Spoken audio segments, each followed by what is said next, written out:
Hello and welcome to this episode of the Print On Demand Playbook Podcast. I'm your host, Adrian, here with my co-host, Kerry. And today's episode, we are doing our first ever listener Q&A. And man, we touched on a lot of really juicy things here. We talk about Facebook ads. We talk about scaling. We talk about growing your social media and turning followers into customers. So we're going to get into it in a sec. This is an awesome episode. I highly recommend listening to the whole thing. But real quick, before we begin, if you haven't already, please be sure to subscribe to the podcast. It helps us reach new listeners and helps you never miss an episode. So thank you so much. We are so glad you're here. And just before we hop in, here's a quick word from our sponsor. This podcast is brought to you by Gelato, the world's largest print-on-demand network. Gelato enables individuals ranging from e-commerce entrepreneurs to artists and creatives to establish their own global business. The magic of Gelato is that they focus on local production. The item being delivered is produced in the country that the order is placed almost 90% of the time, leading to many benefits such as lower costs, faster delivery times, and most importantly, reducing carbon emissions. The focus on tech to knit together over 130 production facilities across 32 countries is truly unique. Thanks to this, they currently have the highest customer satisfaction score in the print-on-demand industry on Trustpilot. To check them out for yourself, go to sixfigurefounder.com/gelato and use the discount code PODPlaybook, all capital letters, to get 60% off your first order when placed within 72 hours. That's the number 6figurefounder.com/GELATO. You can also find the link and discount code in the podcast show notes or in the video description on YouTube.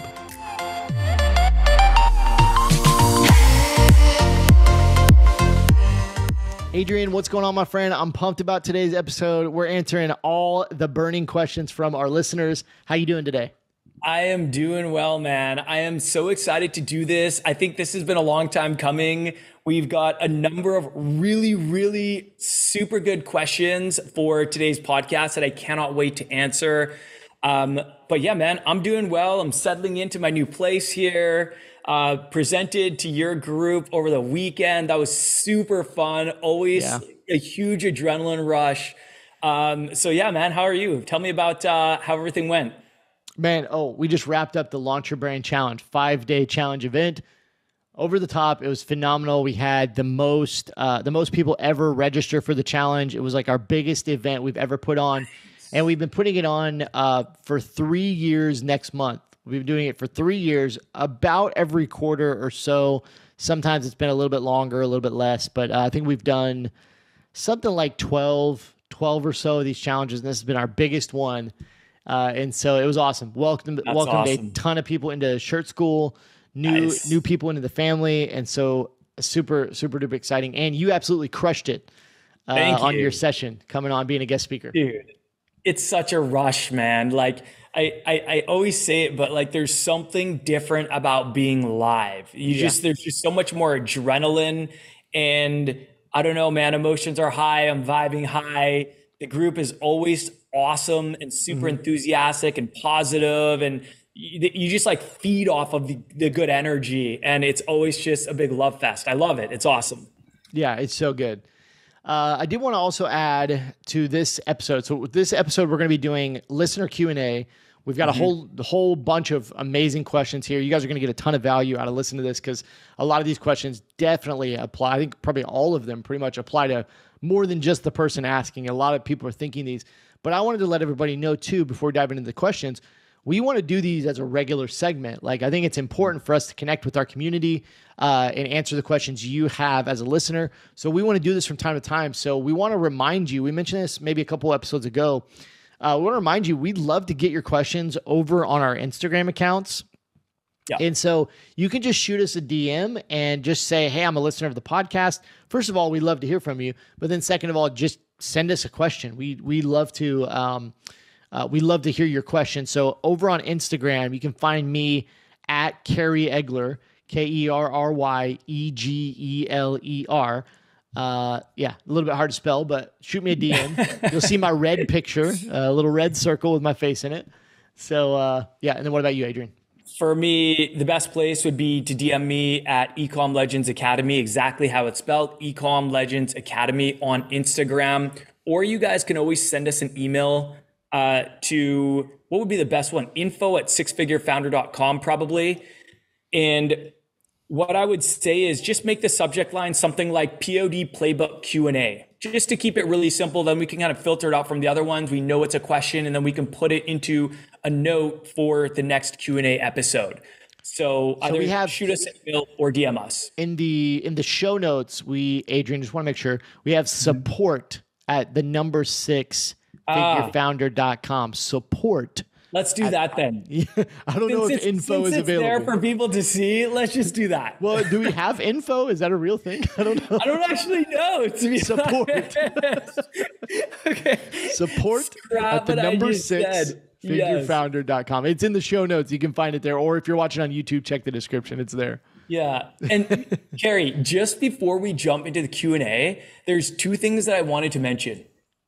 One, I wanted to mention that on, was it Sunday, that the Print On Demand Playbook podcast hit the top 100 podcasts in the US in the category of entrepreneurship.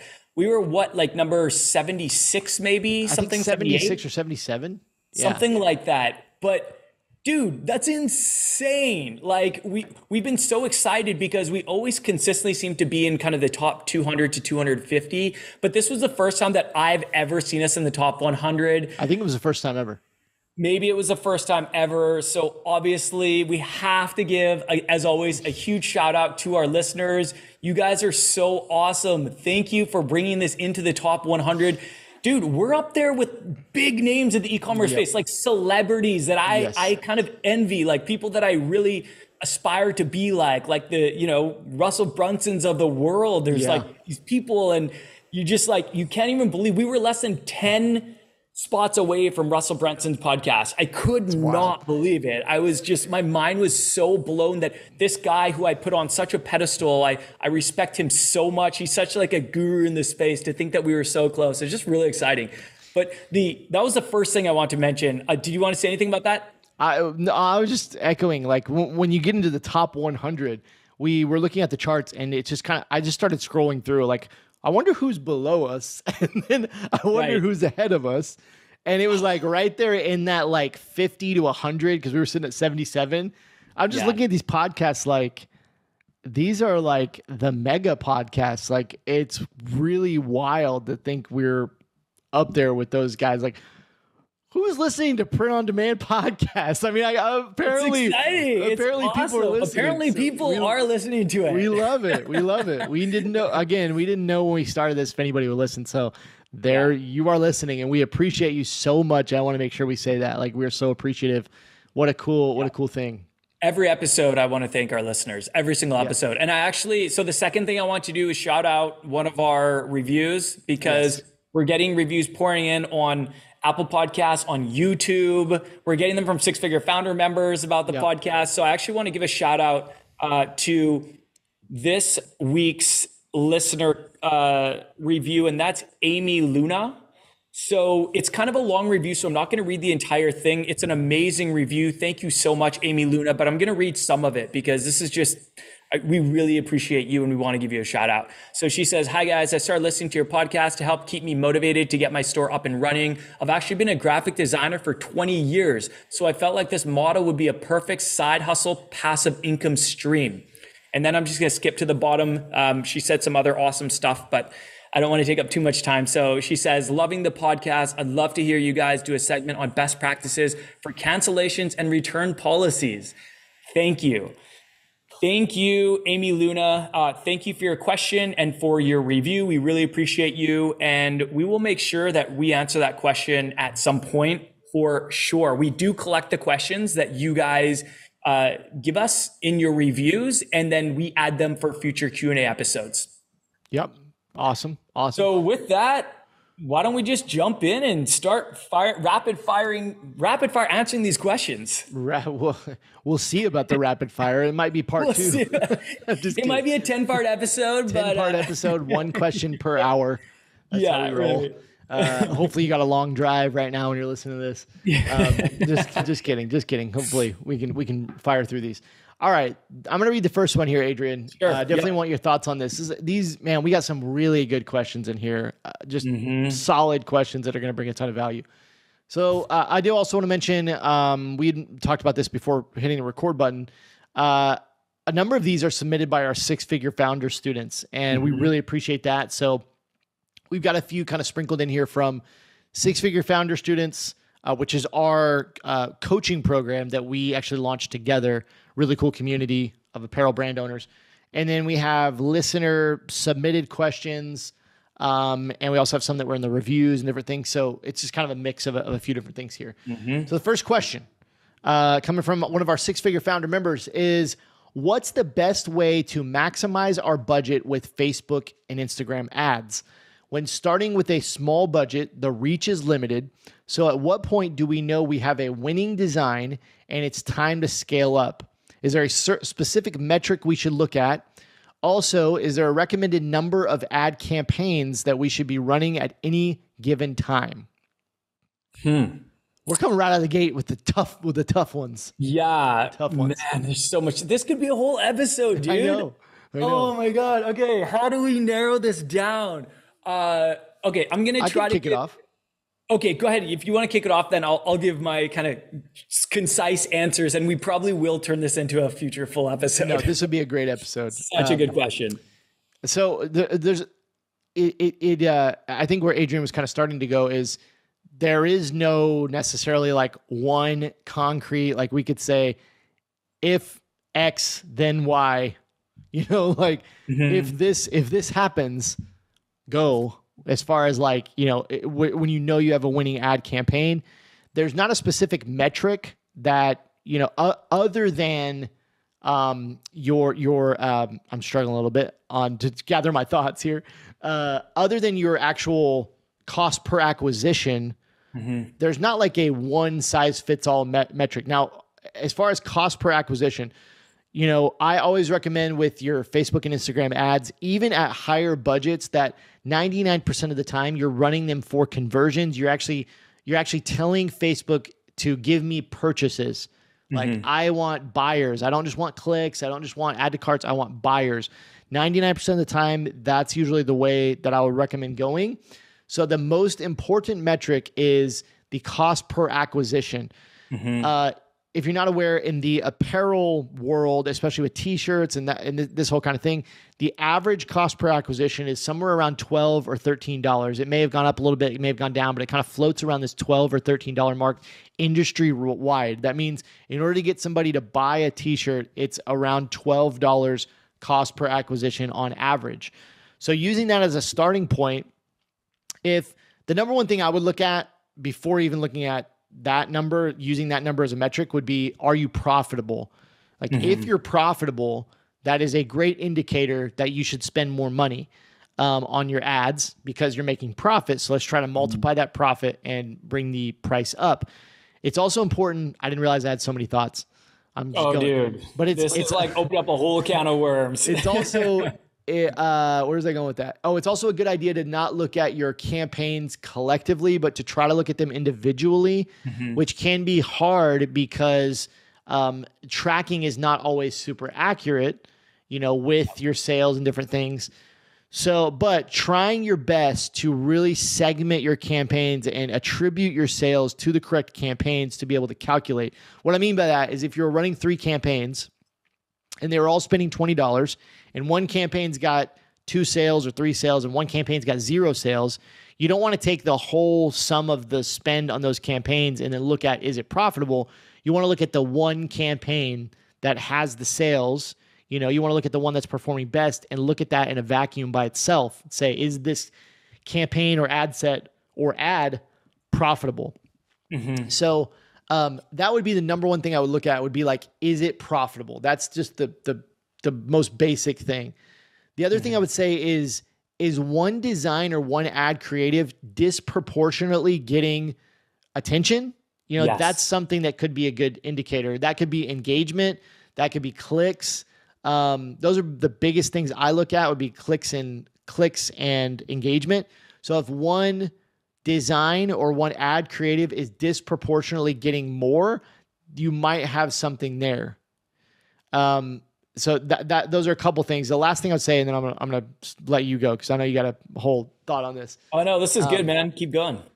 The last thing I would say, and I totally forgot what I was gonna say, I was gonna say test before you invest. I'm gonna steal your Totally. You gotta test, not even test before you invest because you are investing into ads, but test a lot before you go all in on one. What I mean by that is you want to, if you don't, like, let's say you test one design and you test all these different campaigns and all this different stuff, you're only giving one design the chance to be successful. You want to test a lot of different designs, a lot of different products, mainly designs, to see what design gets the most attention. So let's say you set up a campaign and you're promoting one design and you go 3 or 4 different ads. Well, even if you have 3 or 4 different ads, you still only are trying one design. If the design stinks, it's not going to work. So you'd want to try to test as many designs as you can at low budgets, and then really look at the data to see which one stands out. And then the last thing I would say is, and to add on to that, before you go spend a bunch of money, you're trying to test a lot in small budgets. Yeah, I'm just gonna leave it there. Sure. I keep going. I'm losing my train of thought a little bit. You jump in. That's okay. There's just so much to say about this that it's almost hard to come up with a concise answer. So I'm gonna try to keep it concise as well. So where I recommend everyone start is always test at small budgets. So a lot of what I'm gonna say is gonna echo Kerry's sentiment. Yeah. Always start by testing at small budgets because this design has not proven itself to you.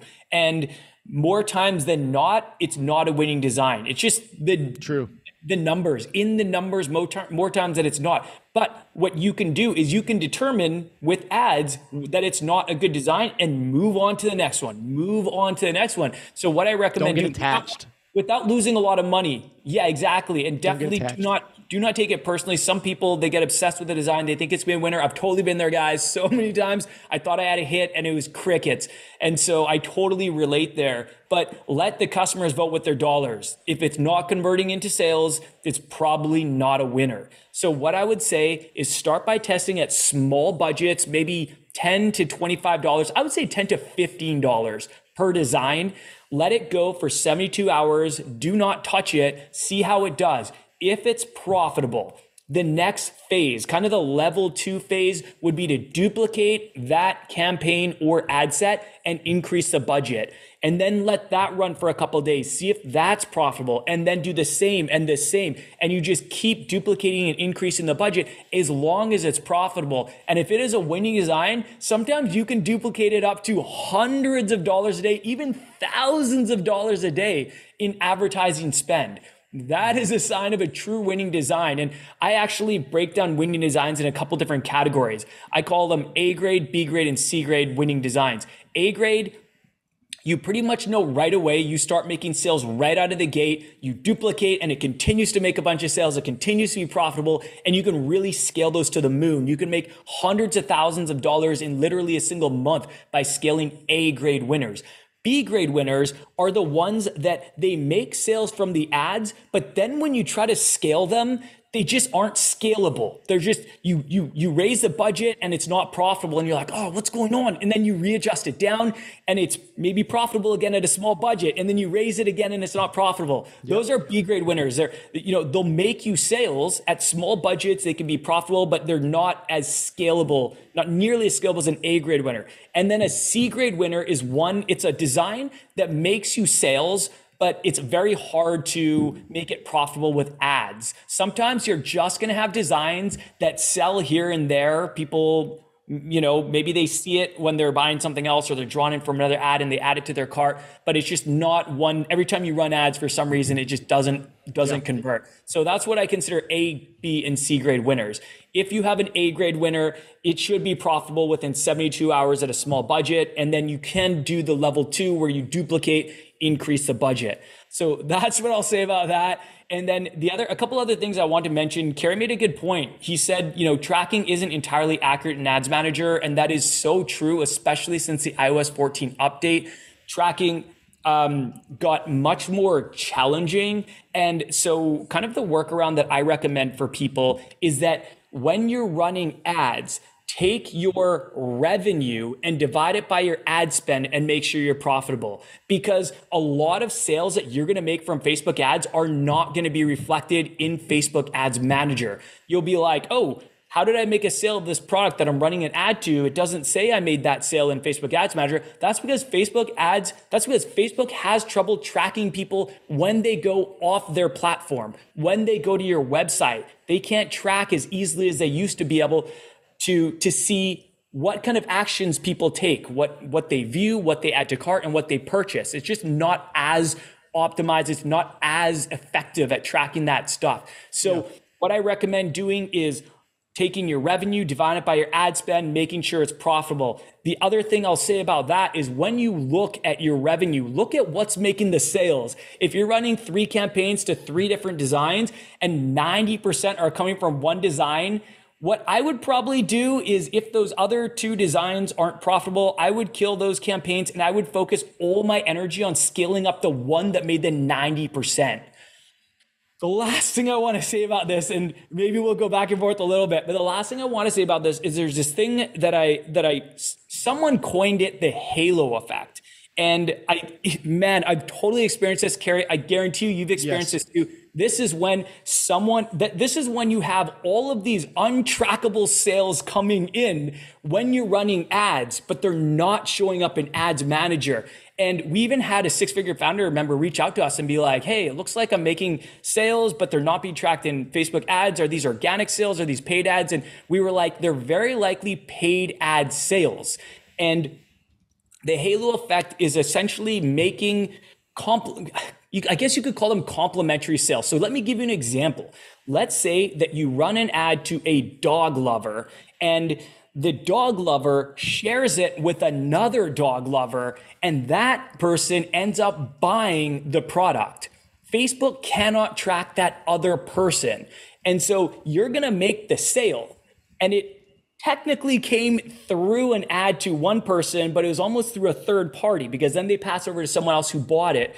And that is the halo effect. And you're going to experience this when you run ads and start making sales. Before you run ads, you might not be making any sales. All of a sudden you run ads and it shows in Ads Manager that you made 5 sales, but you actually made 10. Are those additional 5 organic sales? Probably not. Maybe they are if you have a really solid organic strategy, but in a lot of cases, those are halo effect sales. They're coming because people are sharing your ad, and people that see that share, they're purchasing. And so I just wanted to mention that, because a lot of people, they'll look at the data and they'll say, oh, I'm profitable in terms of revenue, I'm making a lot of sales, but when I look at Ads Manager, my ads aren't profitable, so I should probably turn them all off. It's like, no, don't do that. Do that. Yes. You need to just take a holistic approach. Look at the sales, see what's selling, and then keep those ads going. That was a lot. Did that make sense, Kerry? I hope I did. You gave a way better roadmap than I did. All right. I was spitting all my thoughts, and you were like, just do this. And I was literally sitting there like, I just need to listen to Adrian when I run my ads. That was great. Okay, good. So the only thing I was going to add is, when it comes to ads, I think you do have, there is going to be some risks you have to take. Mm-hmm. You do have to take some risks. And when people come in to Shirt School or 6-figure founder or, whatever, but when they're wanting to, kind of start marketing for the first time, I feel like most people always want to go to ads. Like they always want to go to ads, and that's okay. But I think it's really important to have the proper expectation when you start that, number one, you need to have some money that you're willing to lose. Mm-hmm. And you need to be willing to take some risks. And when I say take some risks is you should test at really small budgets that are more insignificant. Like you said, $15 per design, right? We're not trying to spend hundreds of dollars per design. And per design, right? Yeah. You're looking for the little markers of again, my cost per acquisition is profitable, or it's getting a disproportionate amount of, clicks and engagement. Mainly cost per acquisition is going to be the biggest thing. And then from there, when you think this might be a winning design, that's where you're going to have to say, okay, I'm going to take this to the next level. I'm going to go to 25 a day or 50 a day and see what happens over the next 72 hours. I'm not going to look at it for 72 hours, but I'm okay. I'm okay losing $150. Like if it happens, I'm okay. So you have to be ready for that. It's a little bit of that risk reward. And when you do find a winner, as you've mentioned, it only takes one A grade winner, as you said, and it can take you to multi six figures, sometimes seven figures in revenue, off of the back of one design. And then you start putting that design on other products, and it's just like, all the stuff. You add upsells, you start to add email marketing, and it just continues to explode. Yeah, can I jump in with a couple more thoughts? Yes. Okay, a couple more thoughts, and then we'll jump to question 2, I promise. All right, so I just want to say a couple things. First of all, essentially you have 2 options when running ads. There's kind of the fast growth, high risk option, and then there's the slow growth, low risk option. If you have all the money in the world to blow, you can get a lot of data really fast by running a whole bunch of ads, but expect that you're going to lose that money because nothing is proven, and you're just throwing all this money into ads. You're paying for data. You're getting data back from Facebook. It's telling you who's looking at it. It's giving you some demographics. It's telling you who's adding to cart, and the ads will optimize better based on the data that you feed that machine. Yeah. So, a lot of times when you're running big ads, they can optimize a lot faster. And Facebook generally says a rule of thumb is like, each ad set needs to be making 50 sales a week to optimize. Fully optimize, yeah. Fully optimize and get out of the learning phase. I have had ones run way longer that did not make 50 a week. So I think that's a rubbish. I would never follow that. But I will say when you are making that many sales, yes, it continues to perform well for a long time. But that's the riskier option. I would only do that if I had a proven A grade winner starting with small budgets.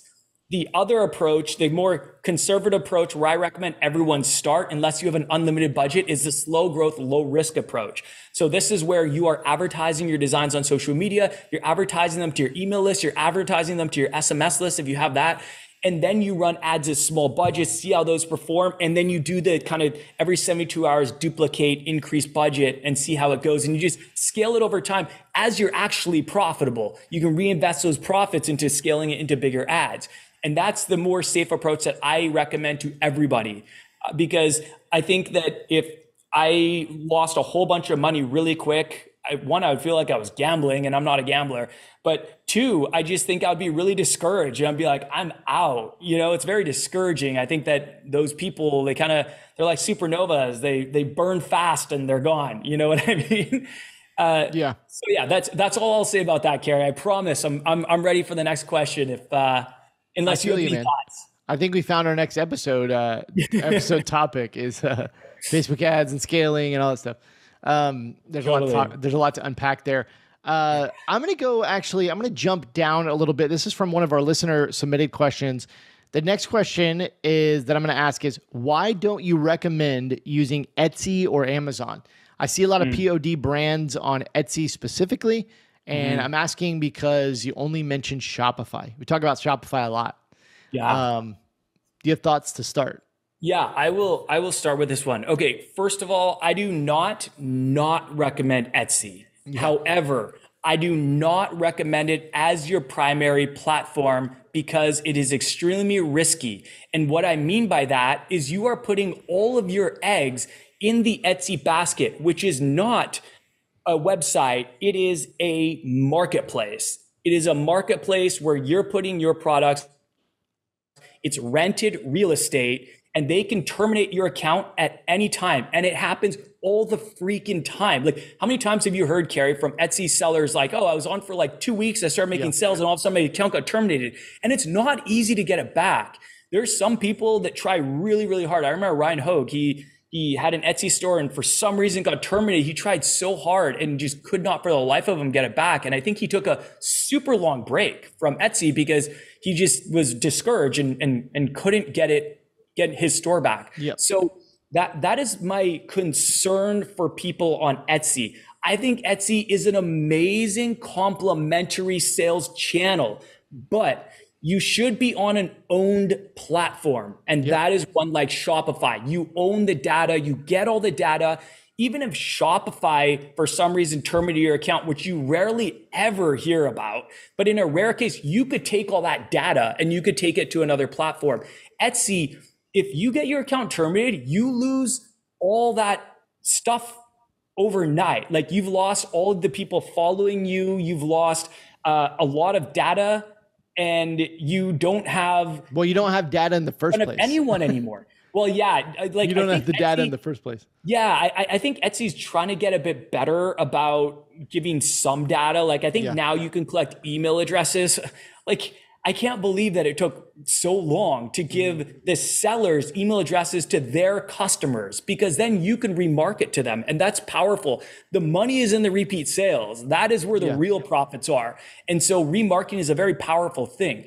And so Etsy, it's like they're trying to do these things to be kind of more competitive with like the Shopify's, but that is kind of my stance on it. I think this could also be an entire episode because there are a lot of positives for Etsy. One, Etsy drives a lot of free traffic, Like you can post your products on Etsy and there's people, like I think millions of people a day going on Etsy shopping, just like Amazon, same thing.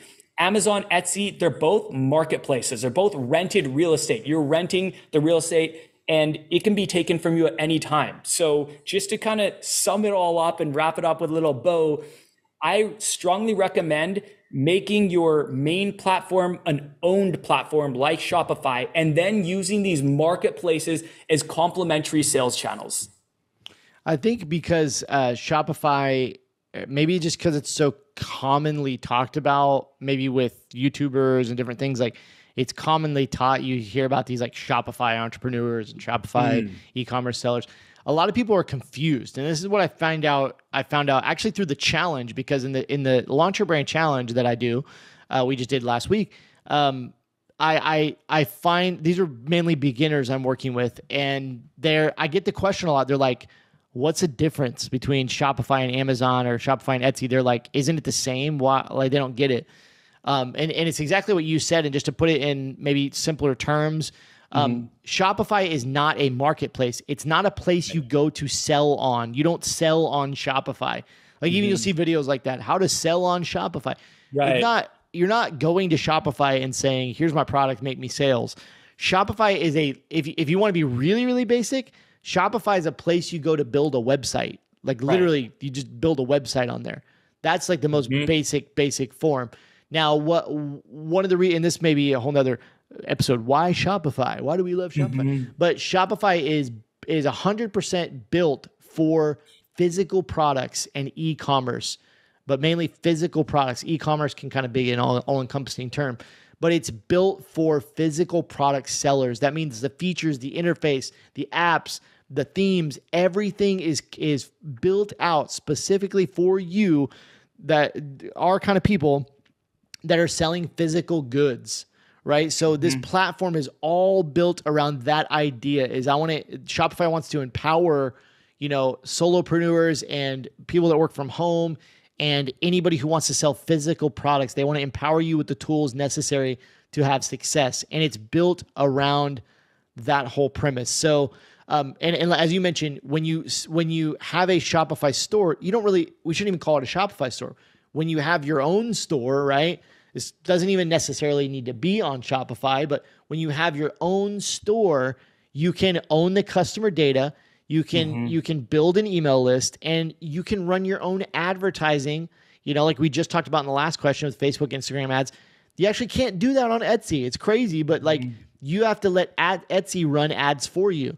And the other big thing is on your Shopify site, you're not competing with a billion other brands. It's just your brand. When somebody comes to your website, they're only going to see your products.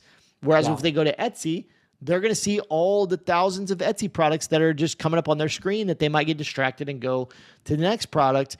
And then to that remarketing aspect, like you mentioned, like when somebody comes to your Shopify site, you now can remarket to them. You can probably collect their email, but then you could also run retargeting ads, right? You could, you can show them whatever you want. You can you own it. And it's one of the only, especially your email list is one of the only, ways that you can own your data and, really own your success. Like, man, the email list has saved my butt so many times. Having a bad month, it's money.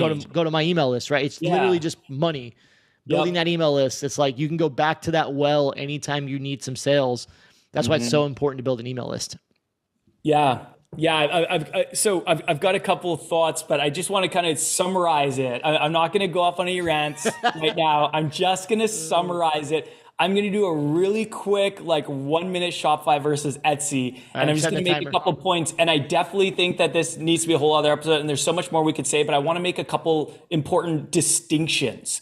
So Etsy, you're right. A lot of people are confused. And I get so many questions on TikTok and YouTube and Instagram, people asking about Etsy and Shopify as if they're the same thing.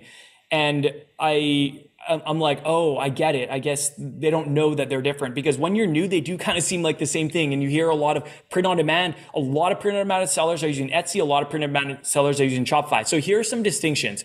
Etsy drives traffic.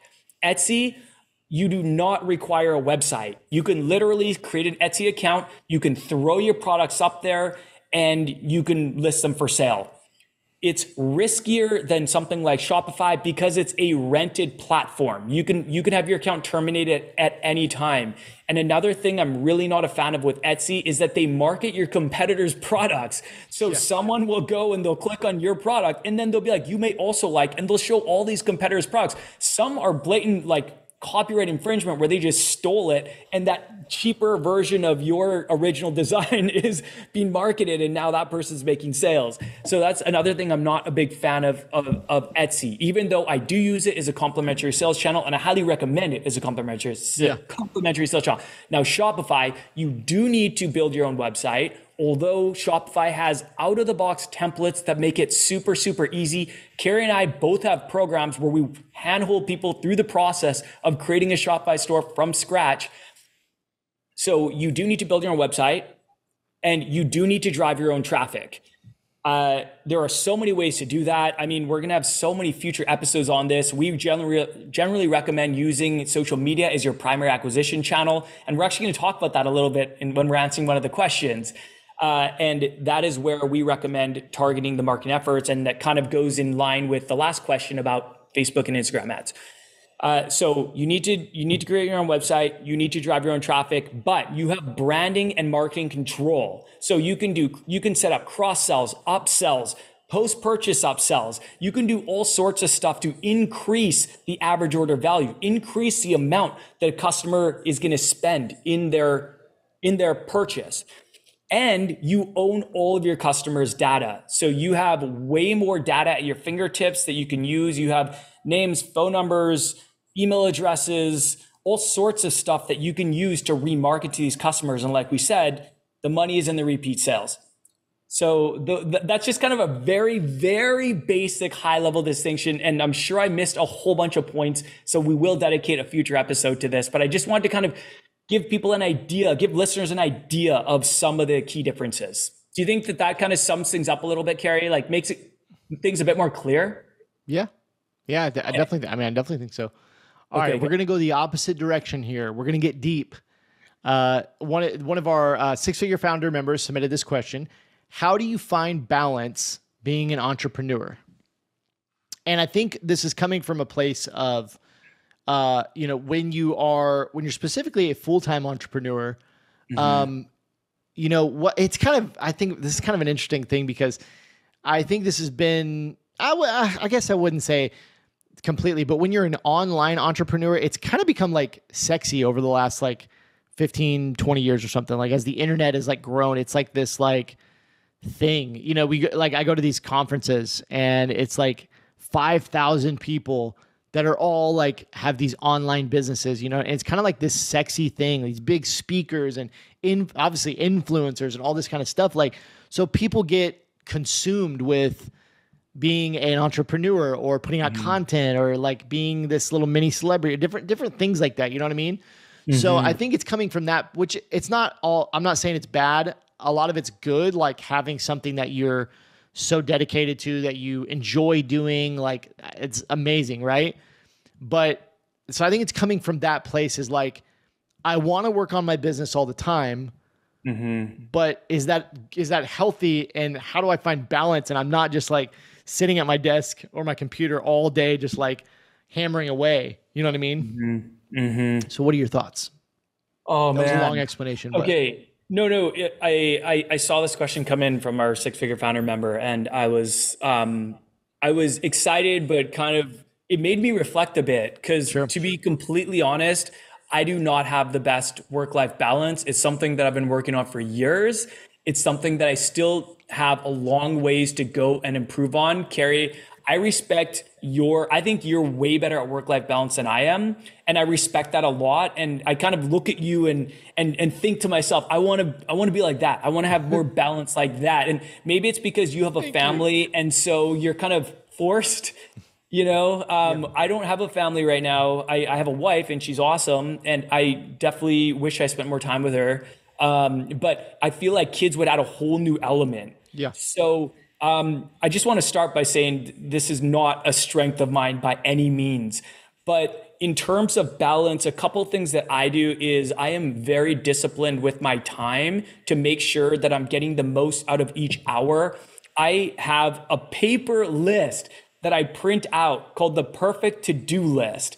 And every single night before bed, I write out my 3 to thrive, my top 3 tasks that I want to accomplish the next day. And this is a Tony Robbins kind of strategy where he says, your 3 to thrive should be, if you accomplish anything in the day, these are the 3. These are the priority tasks. So I always have my 3 to thrive, and then I always have my additional tasks that I try to get to. And I actually manage on paper every single working hour of my day to know what it's been allocated to, and to track my hours so I know when I'm at a certain time point. Usually I cut myself off at 10 hours. I want to get to I want to get to a point where I'm cutting myself off at 8 hours, and I know I could. It's just a lack of discipline, to be honest. And sometimes I go for 12. It just really depends. But to answer the question, I totally empathize with this question, because she was saying, how do you not get so obsessed with it that you find you catch yourself working on it all the time? And I do. Unfortunately, I get really obsessed, and I do catch myself sometimes working for really, really long time because you're so passionate about it. It's your baby. Yeah. This is your asset. You built this. Everything you put in, you're going to get the reward. And so it is very tempting, but I'm hoping that Kerry will have some better advice than I do for this. But what I would say is, list out your tasks either before you start working on things or the night before, which is my strong preference, and then manage the hours and maybe set a limit on the hours that you're going to do in a day. Oh man, I have a lot of thoughts. I'm going to be all over the place with this, but it's a tough one. What's that? It's a tough one. Yeah. I mean, I think about like Gary V, I think Gary V, something he talks about, he's like, there's no such thing as like work-life balance. Like you got to love the journey. Like you got to be obsessed with this stuff. Like that's one thing that I think about. And what I was trying to go earlier is like, this whole thing about, it's like sexy to be an entrepreneur, online entrepreneur, or whatever, influencer, all those kind of things is, that like a lot of people really enjoy it. Like I really enjoy working on my business, and I think you do too. Like I really enjoy it. It brings me a ton of, joy, and it brings me a ton of fulfillment, because one of the reasons is because I get to work with really cool people, and I get to talk to really cool people, and like, I get to do cool things, so like, yeah, that brings me like a lot of joy and fulfillment. But I think it's really important to know what your priorities are. Like, what do you value most in your life? what is the most important thing? Because you could love to work on your business, but if it's putting a strain on your marriage or your relationship with your kids or your health, that's a big one. You know, the stress it can put on your body, on your health, you know, then it's like, that's where you need to make changes, even if it's something you love, right? Like even a sport or lifting weights, you know, all those kind of things. I mean, obviously eating the wrong foods, those kind of things, like you can love them and they can make you feel good. But if you do too much, you know, like I talk about playing pickleball a lot because I'm obsessed with playing pickleball. If I play too many hours, too many days in a row, I like a couple weeks ago, I hurt myself. I was out for like 2 weeks, couldn't play, you know, because I played like 5 days in a row. I just got obsessed with it. And so like, yeah, anyways. So, you know, I think it's about priorities. And one thing I heard from a mentor of mine, I joined a mastermind like early on in, you know, many years ago, and I'm going to butcher this, but one of the things that he said that really impacted me was that you should build your business around the life you want, not build your life around the business. If that makes sense. I like that. Yeah. Build your business around the life that you want. He would say he would be like, you know, what would your business look like if you had exactly what you wanted, if it was easy, if it was like, what would that look like? And so early on, I was working 1 million hours. You know, I was trying to like build something early on in t-shirts, but also early on in shirt school. And I do think there's a season for that. I want to be clear. There is a season where it's like, yeah, you don't have much. You got to hustle, right? Like you got to get up early. You got to stay up late. You got to make some sacrifices. I really do think that's important. But what happened was in early 2020, I was working my booty off like all day, all night. I had both kids at that point, 2 kids, very small. They would have been 4 and 2, something like that. And I was working like crazy. On shirt school, t-shirts, I mean, all the different things. I was trying to launch new things, you know, all this stuff. And I worked so hard, like all day. I was drinking energy drinks, I mean, all the different things, eating bad, not working out, sitting in a chair, you know, all the different things. And just the stress that I severely hurt my back. Like I severely hurt my back. You know, I had to go to the emergency room. I ended up having to get like a cortisone shot. And there was like, I couldn't really do anything physical for probably about a month. And I was in bed, couldn't, you know, luckily I could work because I could still get on my laptop. But I mean, it sucked. Like I remember like, this is going to sound silly, a little bit vulnerable, but I remember like crying, you know, in front of my wife, just being like, am I ever going to be able to play with my kids again? Like even I get a little choked up thinking about that right now because I was like, I had a 4-year-old and a 2-year-old and I was like, am I going to be able to go outside and just like throw the ball around with Calvin, you know, because like I severely hurt myself. You know, I couldn't get out of bed for weeks. And that was kind of a byproduct of being obsessed with being an entrepreneur, you know? So anyways, it was somewhere around there that I kind of made the decision to kind of follow what I just told you that I heard from a mentor. Was like, okay, I need to make changes. I need to start building the life that I want, and my business is going to fit into that life, you know? And it wasn't a instant thing, but over the next 3 years, it's been about a little over 3 years since that point, I've just molded my life to what I want and what I value. And I value being able to take time off whenever I want to. I value doing things even in my business that I enjoy, not things that like that I hate doing. You know, there are certain things in the business that I'm like, I hate doing this thing. So I don't do those things anymore. You know, it's just like, it is what it is. I value spending time with my kids. I value being able to take time off during the day, you know, playing pickleball or doing the things that I love. You know, I value those things. So I've built those things into my life, you know, where I have very, very few obligations during the week where I have to be, you know, at my desk doing work, you know. And some of that has come from hiring team members.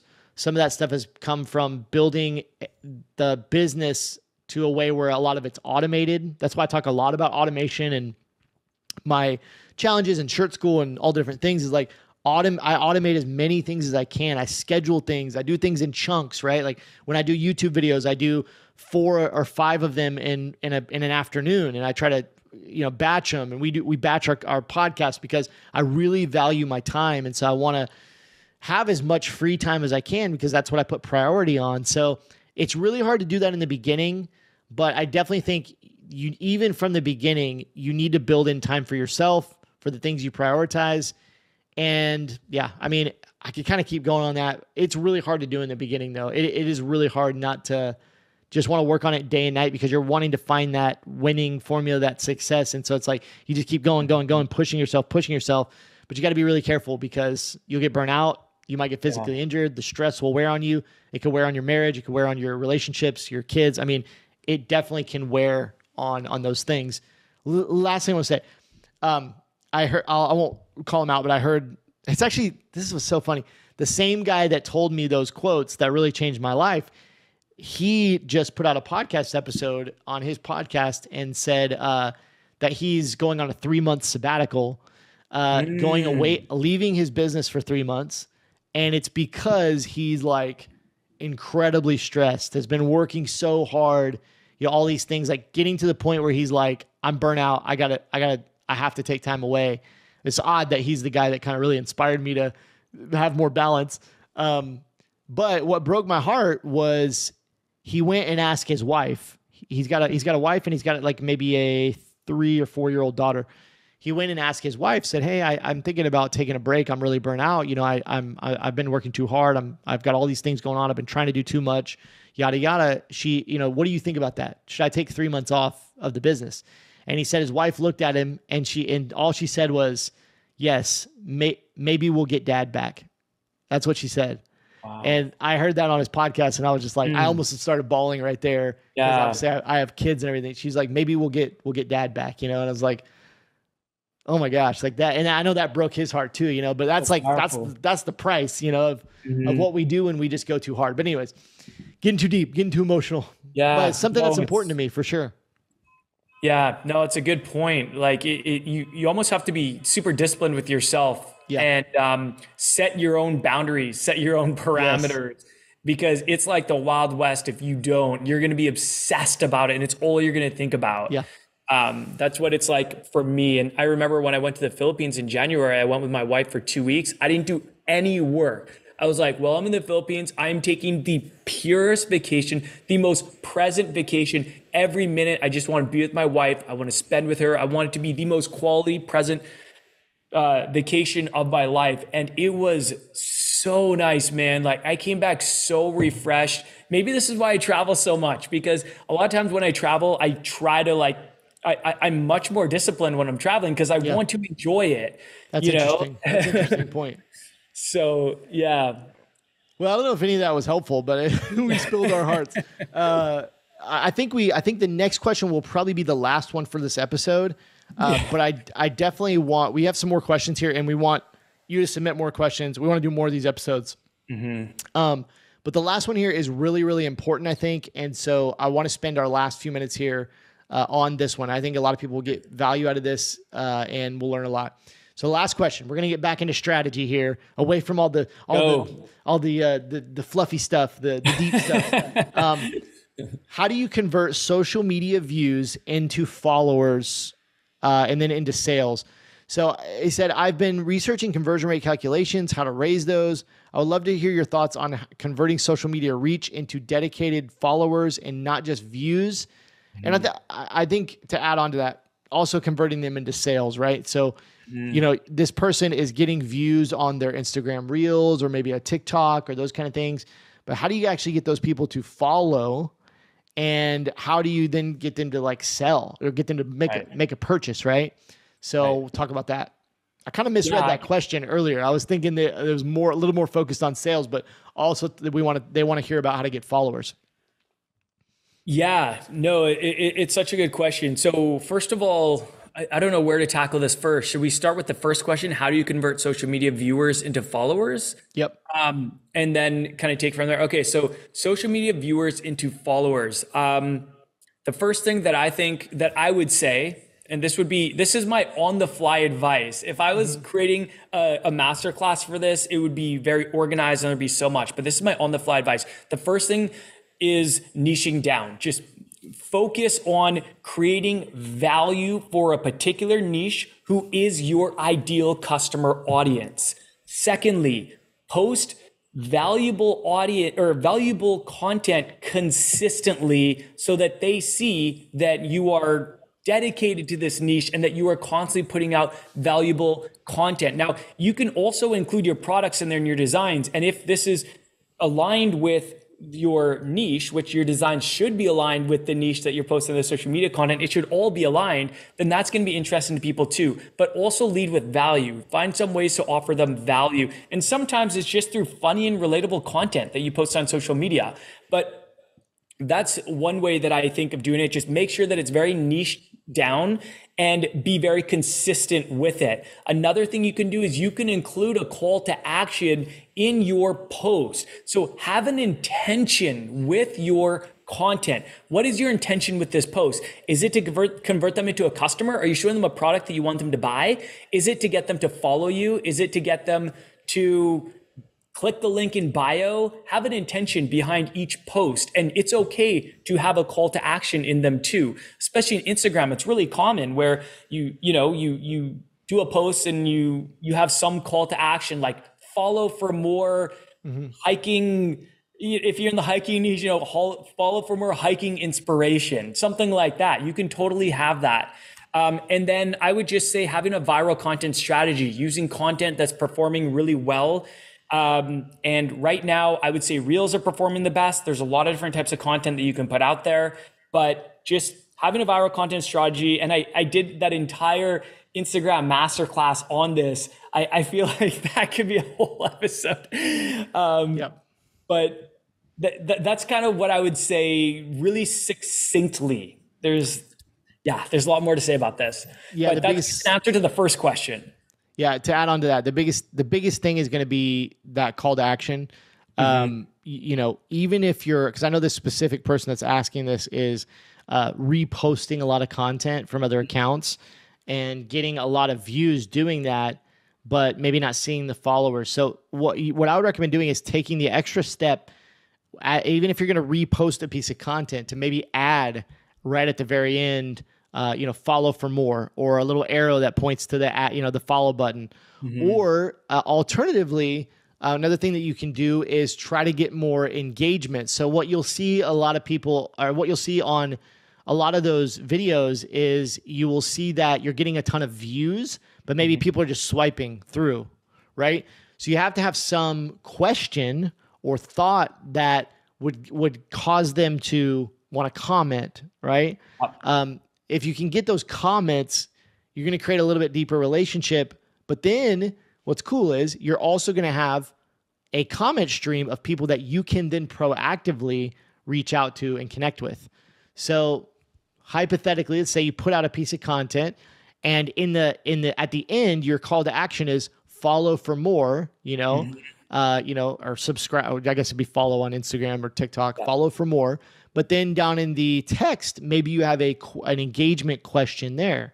That might say like, what are your thoughts on blah, blah, blah, or, what do you think about blah, blah, blah, or, whatever. I mean, you can kind of just put something there that would get people to comment, right? What would get them thinking, or is there a conversation that they would want to engage with, right? Like, let's say you posted a LeBron James highlight, and in the question you said, who's the GOAT, LeBron or Michael Jordan, right? And then you start this conversation in the comments, and then you have people to proactively reach out to that you can then reach out to, and you can follow them. You can like their stuff. You could even DM them.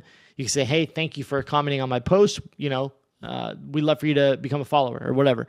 Or here's a discount code if you want to check out our products, right? Like, you could start a conversation with them because you were able to get that engagement. So I think that would be the most important thing, would be trying to work on getting more engagement, work on a call to action to get more followers. Anything else you want to add to that? Yeah. But then we can kind of move to sales. Yeah. I misread the question Me too. before we went on. I thought it was all about converting followers into customers. Yeah. And so I was kind of thrown off when we reread it. I was like, wait a sec, what? I totally didn't understand. So I was kind of like felt like I was is going on the fly. But a Yep. couple of things I while you were talking, a couple more thoughts came up that I want to mention. I want to mention that there are different strategies for different platforms. So for example, I do not have the same strategy for Instagram as I do for TikTok because Instagram is a social based algorithm and TikTok is a content based algorithm. That means that the algorithms value different things.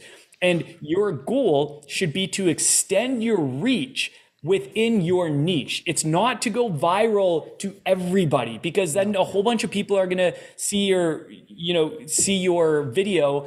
They're not going to be in your niche. They may follow you. They may not. The Instagram or the algorithm will be super confused. So what you want to do is you want to really focus on going viral within your niche. And as a social based algorithm like Instagram, so let's talk about that because a lot of brands are using Instagram as their kind of primary acquisition channel, the channel that they're using to introduce their brand to people. And because it's a social based algorithm, it values different things than TikTok more heavily. So for example, Instagram, they really value likes, comments, shares, saves, and watch time. Those are all important things that the algorithm looks for.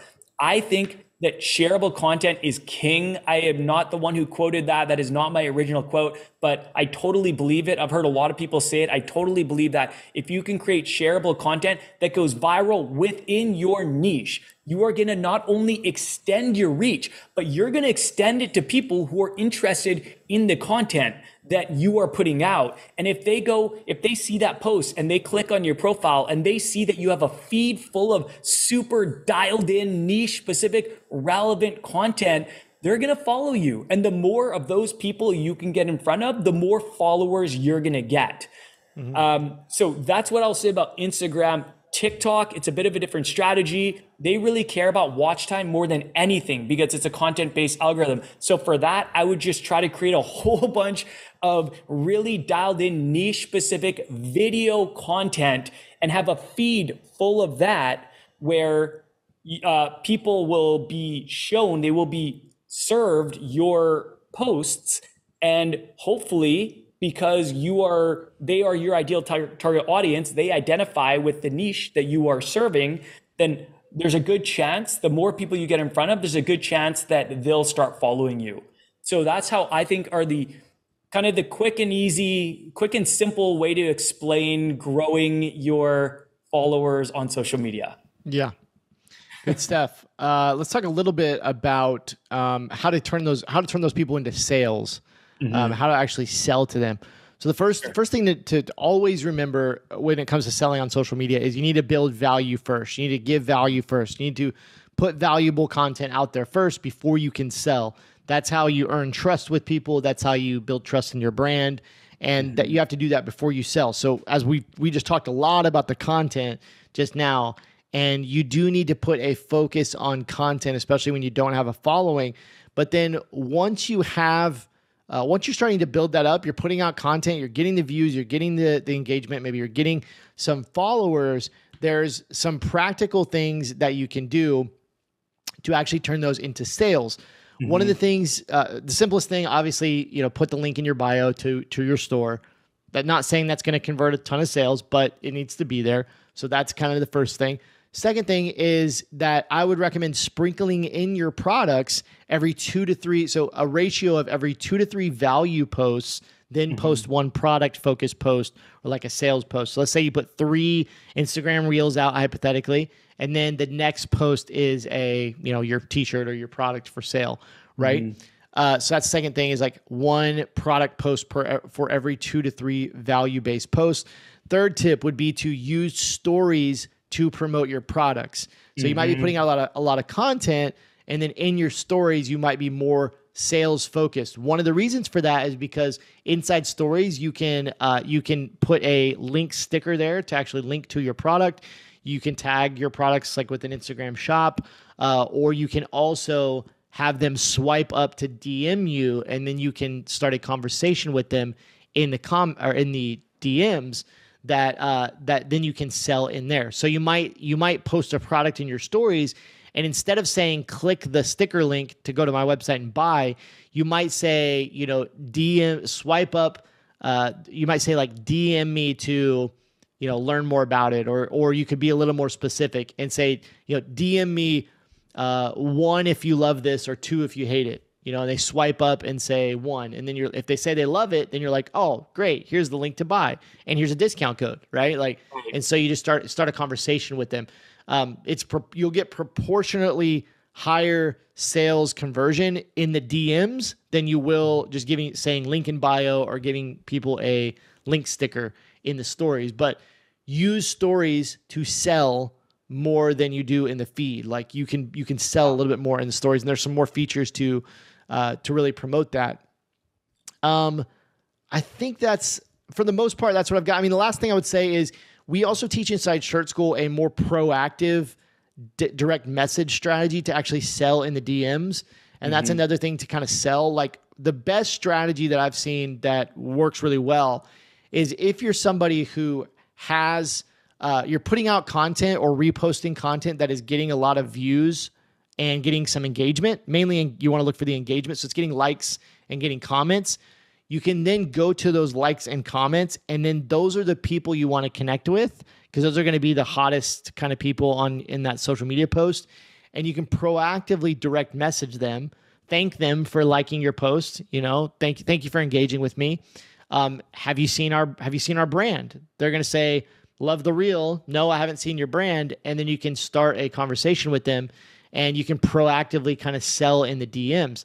Now, yeah, you're going to get a little higher no rate. Like you're going to get a lot of people that aren't interested, but I guarantee if you've provided value in that reel, that post, whatever, and then you shoot a DM, you're going to get some people that will be interested and will actually buy your products. And so I've seen it work time and time again, really, really well.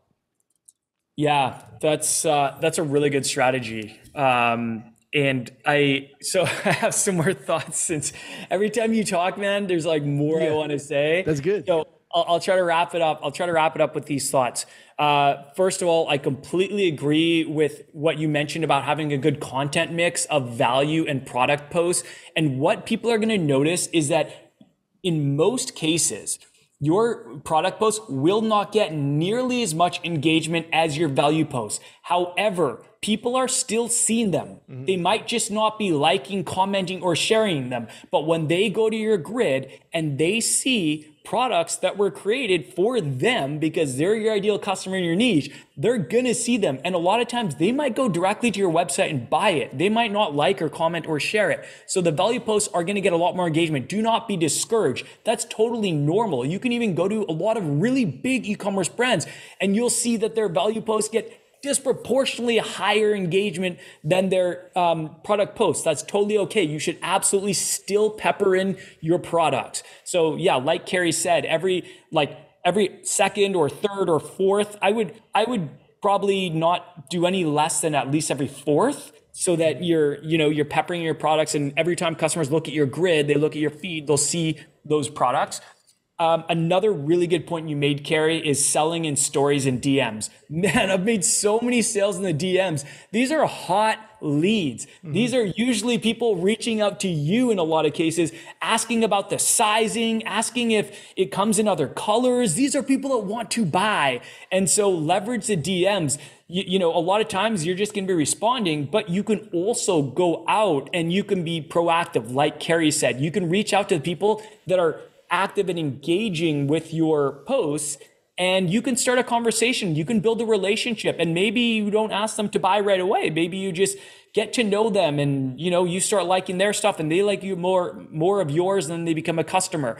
So I also think stories are really, really, really good for selling. I generally try to do a sales post once a day where you're featuring a product with a link either to that product or to the collection, something to get people to your website. The other thing that we haven't touched on that I just want to mention is you should absolutely create Facebook and Instagram shops. Set that up. That allows you to tag your products on Facebook or Instagram and allow customers to shop, to browse, to add to cart, and even purchase your products without even leaving Instagram and Facebook. It's a very seamless, in-app experience for customers, and a lot of them really like it. They might not want to be directed off of Instagram and Facebook. Usually people aren't on there to shop. That's not usually their first reason for going on there. It's to be social or to see what's going on or something like that. So giving them the option to buy in-app just makes it as easy as possible for them to buy. And that should always be the goal. Make it as easy as possible for your customers to buy. So I definitely recommend setting that up. That significantly improves your chances of converting. You also get algorithmic favor from Facebook and Instagram. So what we've noticed is that when we tag our products, that post performs better. It gets extended reach. And the algorithm is rewarding us for using a feature that Facebook and Instagram is trying to promote. So I definitely recommend setting that up. That's also going to help your chances. And then the last thing, I'm just going to really briefly explain this strategy. So when it comes to converting followers into customers, I kind of had a two-phase approach. So what I always say is start with, when you're starting your brand, start with one primary acquisition channel. And because these are Shopify stores in most cases, that's what we do and teach. We recommend social media. So choose one channel that you want to dominate. You want to become an expert at that channel. You want to put lots of content. You want to build up a big community. And your goal with that channel should be to get followers and convert them to customers. So what you want to do, how you want to do that is use social media to direct them to your website or to your Facebook and Instagram shops. But if you're directing them to your website, collect their email address there, give them some incentive to get their email address, remarket to them, and then convert them from a shopper into a customer. So use that primary acquisition channel, social media, to introduce your brand, and then use a primary retention channel, which the two most popular are email and SMS. We recommend starting with email, but I use both, and eventually I would say try to have both, but start with email. And then use email as your retention channel to either convert them or to make them a repeat customer. So I'm done. I feel like I could talk about this for a long time. That's good stuff, dude. It's really good. I think we're going to wrap it there. We have a bunch more questions, so we're definitely going to have to do another one of these. It's not going to be a part 2, but we will do because we're going to jump back into our regularly scheduled content. But we do want to continue answering these questions. So definitely stay tuned. I don't know for sure if we talked about this is going to be a once a month thing or something along those lines. Maybe once every so often, maybe a couple months. But we definitely want to do these more often. And we would just wrap this up by saying, send us more questions into our Instagram DMs at Kerry Egeler on Instagram, at Ecom Legends Academy. Yep. Send us a DMs. Anything else you want to? Or email us at support@sixfigurefounder.com, number 6figurefounder.com. Not info at sixfigurefounder, like I said before. We know that doesn't exist right now. Yep. One more thing I did want to add, one more call to action for you, if you will, is we did not mention during this episode the wait list for Six Figure Founder. We talk about Six Figure Founder a lot because we are engulfed in it pretty much daily, working with our students. We have a Voxer group, which is it's kind of like just text messaging us or voice messaging us, where our students can talk to us as much as they want. So pretty much all day we're kind of in and out of Voxer, engaging with the community. So we talk about our Six Figure Founder coaching program a lot. And so I just throw a quick call to action out there for you. If you are wanting to grow your apparel brand, if you already have an existing apparel brand, you're already selling, maybe you're not selling as much as you'd like, maybe you've got your first few sales, you're trying to figure out how to get it to that next level, you want to build a six-figure brand in the next 12 months, I think you should definitely consider joining our wait list for the Six Figure Founder program. This program's focused on impact-driven apparel brand entrepreneurs that want to grow to a six-figure brand over the next 12 months. And if you do want to get on that wait list, go over to the number 6figurefounder.com/coaching. The number 6figurefounder.com/coaching. That link is also down in the show notes. So down in the show notes, you got Gelato down there if you want to check them out, the sponsor of our podcast. If you want to check out, if you want to send us an email, support@sixfigurefounder.com, or you can also join our wait list. sixfigurefounder.com/coaching. Anything else? Does that do it? Oh, that was well said. This has been a super fun episode. I am already excited for the next Q&A episode. So let's just wrap it up there, man. This has been great. We will talk to everyone very, very soon. Peace.